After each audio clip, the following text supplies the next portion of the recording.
So what's up, everybody? We're back at Houston Raceway Park today for a track rental. A buddy of mine put it together and invited about 30 cars, so we can make as many passes as we want while we're here, and it's going to be good for testing. So I'm here in the Nova. I'm making some adjustments here shortly, and we're going to see if we can't get that 12-second time slip. There is a pretty major headwind today, so I think that's going to be a limiting factor. But kind of talking with some of my friends, and we're thinking that perhaps the sway bar link in the front, because it's still hooked up, is limiting the front suspension, which is making it unload on the launch. So here shortly, I'm gonna take the sway bar off, and I've got to make an adjustment on the Caltrek bar real quick, check the tire pressures, and we'll get ready for the first pass. So hang tight, and let me get that stuff done, and then we'll get rolling. Okay, so we've been out here for an hour at least. Yeah, I haven't made a single pass yet. Yeah, about an hour and a half almost. Jeez. Haven't made a single pass yet, but we did get the sway bar off, and I moved the Caltrek bars to the bottom bolt, and I put a little bit of preload on them. So I'm gonna check the tire pressure and go make a pass. So that's what we're up to, and I'll get the GoPro set up in the car. Greg's gonna record from the outside, and here goes nothing. Let's go see if we can get 12s.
Okay, so that last pass bogged again kind of after it lifted the wheels.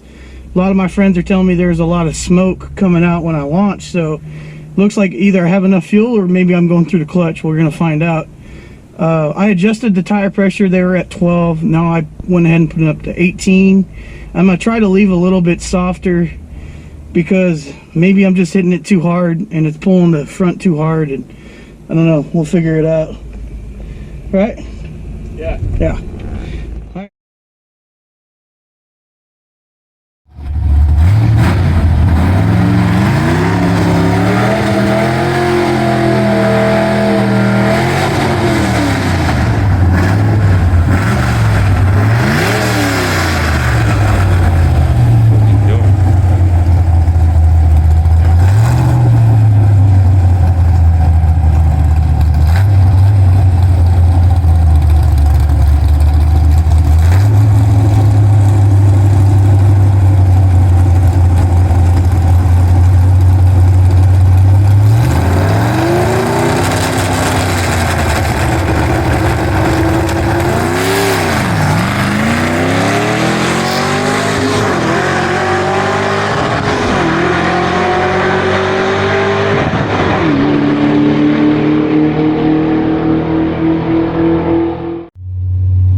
Well, after those first two passes, it wasn't looking very good for the track rental day.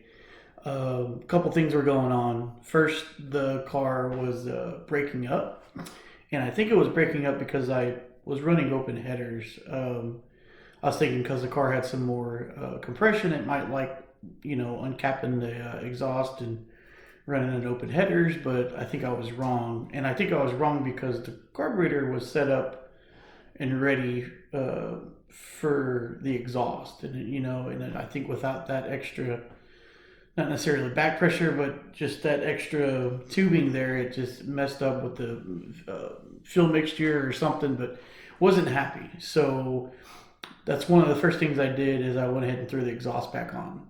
Secondly, which was pretty crazy, I had no idea this happened. I had my MSD mounted to the firewall, and I guess the mounts, the little rubber isolator mounts that I bought, were too cheap, and they ripped out of the wall. So it was literally hanging there, kind of like a door. So a buddy named Keith and a buddy named Chuck came over, and my buddy Greg, who was there with me. We found a way to zip tie that back to the firewall to keep it in place. So that was good. It's not going to fall off anymore.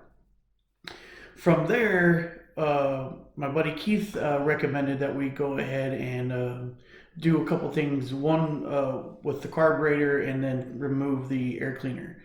I was hesitant to do this because the Dakota, the last time I had it at the track, when it caught on fire, I pulled the air cleaner off and I had someone adjust the floats of the carburetor. So we were doing the same thing, except the person I had helping me adjust the floats on the carburetor, Keith, is much more qualified than the bozo that I had do it back in the day. And his theory was when we were leaving, there was enough fuel in the front bowl of the carburetor that it was actually coming out of the fill tube and over-fueling the carburetor. So it was actually dumping more fuel down the Venturis. I think he was right. So he helped me adjust the bowls front and back a little bit. And the front did seem to be a little bit high. As soon as you pulled the screw out, some fuel leaked out. So that was good that he had that thought. I'm still learning about how to finally tune this stuff, especially at the track. So that was pretty cool that he helped me do that, and then we pulled the air cleaner off. So this next two passes, no air cleaner, exhaust is back on, adjusted the floats on the carburetor. We wanted to check the timing, but I didn't bring my timing light, and so we just kind of left it as is, and here goes nothing. Okay, the exhaust is back on. My MSD came unmounted, so I zipped that back on. A buddy of mine named Keith just adjusted the bowls, and we're gonna run without the air cleaner. I'm also gonna pull the chip out.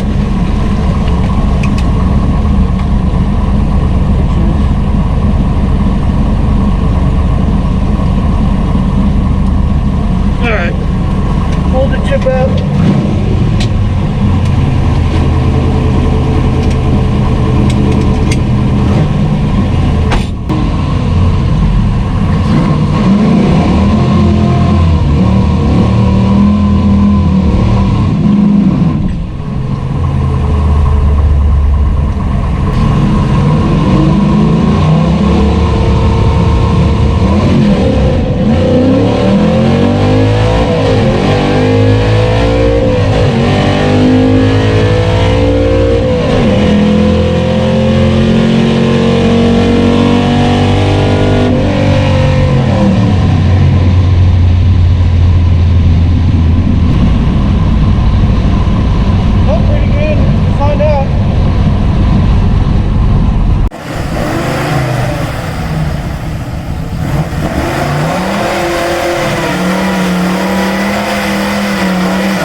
Finally got it.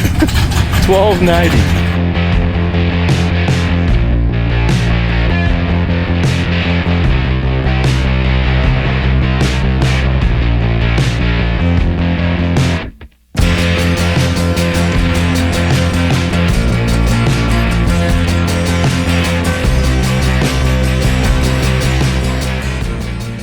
So because it was a track day, you couldn't get your pass from the booth like you would normally. So you had to go up to the starting line to get your time slip. So I had no idea what it had ran right here, and I'm kind of focused on the fact that I blew the exhaust off because I didn't tighten down the clamp. So I pulled up on the trailer, and while I'm doing that, my buddy Keith walks over and he asked me, "So how do you think it ran?" And this is what I said. Pretty good, a lot better. I like the good. I forgot to tighten something. I think my test pipe came off. You know what you ran? No, I don't. You ran a 1291. Shut up! Yeah. No! Yeah. Oh my God! Thank you! Yeah. Oh, that's so awesome. Thank you. Oh, no, that was good. 1290 at 105 with the 1.78 60 foot. We did it. I'm so relieved we did it, but guess what? When we did it, I forgot to tighten the clamp there and the exhaust popped off. But we did it, and we're gonna fix that and maybe make another pass or two and eat some bratwurst and drink some beer. But that's awesome. Awesome.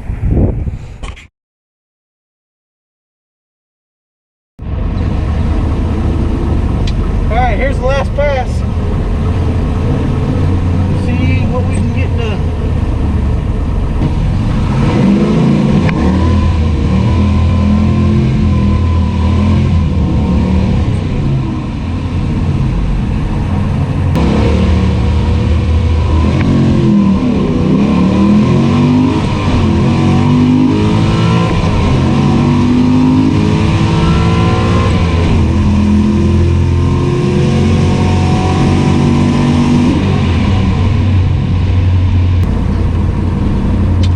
I think that was my best launch. I short shifted from first to second. Might have cost me a little bit, but I think that's that's the last pass for the day. We'll see what the results are there. I'm curious to see what that 60 foot was. Either it was good or I slipped a little too much. We'll find out.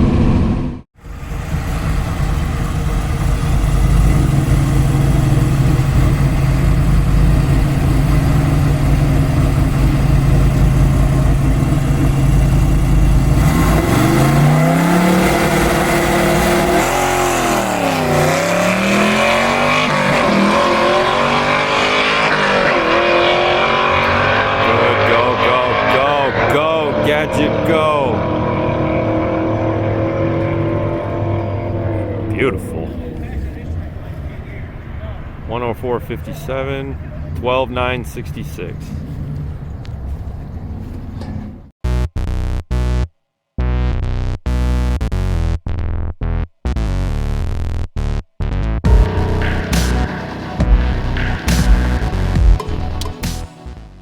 So ladies and gentlemen, we got it done. 1290 at 105 miles an hour. It rolled out, it pulled the tires, it was glorious, and oh man, I just could not be happier that we finally got it there. I was wanting a 1299. The fact that it ran 1290 shows me that if I can figure out that 60 foot a little bit better, we're there. But it did get us 178 60 foot, which is incredible to me. I just wasn't expecting that out of the car. I was really happy with the fact that it was running 1.860 foots. But there are some people out there, I'm sure, that are like, well, 12 seconds, that's really not that fast. And in a world where you can buy a factory car off the showroom that has 500, 600, and 700 horsepower, you're probably right. This engine combination was built in the mid 80s. And even in the mid 90s, when I got my driver's license and all of our friends got into hot rods, a 12-second car was fast. An 11-second car was really fast, and a 10-second car was like unspoken. You could not believe that that car ran 12 seconds and ran on the street. So I'm going for goals that were period correct for this thing, and I'm super happy that this small block did it. And let me explain something about that. This motor is a cast iron headed small block. It still has the regular stamped style ball and trunnion rocker arms on it. There's not even a set of roller rockers in this. It came from the factory with a solid lift cam. I think that cam's still in there. I'm not sure. It's a mystery cam to us at the moment. It's a mystery build. And this motor came with some more compression back in the day as well. So knowing that it's really not that modified and it's an old school build, the fact that it ran 1290 is really impressive. And it has room for more. I could throw a good set of ported aluminum cylinder heads on there, some roller rockers, a better camshaft, and a dual plane intake manifold, and change the gear, and I think we could run just as fast or even faster. You know, it has some potential, and we're going to work on that eventually. But we're really happy with that 1290 because that's what this car, when it was out running the streets or running the tracks, this was a contender back then. And it may not be a contender to these LS swap motors that are out there in the world right now that are making 1,000 horsepower and not even trying hard to do so. And that's fine, because this car is original to the T other than the drivetrain. And I'm not going to cut it up. I'm not going to roll the fender. I'm not going to do any of that to this car. It's going to stay with this small block drivetrain in it. The Muncie 4-speed transmission. We may sell this motor and build a different motor later on, but it'll always be a GM small block that's in this thing. It's just too original a car to even think about cutting up. It'll never see major alterations. But anyway, I want to thank everybody for coming along on this ride. It's been awesome. It's been a little bit of, it's kind of a little frustrating, but I've learned a lot along the way. And we got there, and we're gonna run it some more. Maybe not now, because summer's right around the corner here in Houston, and it's brutal, and I don't think this thing will run really well without really good air, which we had yesterday at the track rental. So we're gonna focus some of the attention on the Dakota now, get that done, because that's gonna be the drag race truck. and we're gonna start aiming for new goals with that thing. But thank you guys so much for coming along. We've got some merchandise on our website, so check out racerxgarage.com. Follow us on Instagram, theracerxgarage.com. If you're enjoying the Nova and the fact that we got this done, please leave a comment. Let us know what you're thinking, and just thank anybody that takes their time out of the day to check out one of our videos. We couldn't be more appreciative. And you know the deal. Until next time, y'all be good.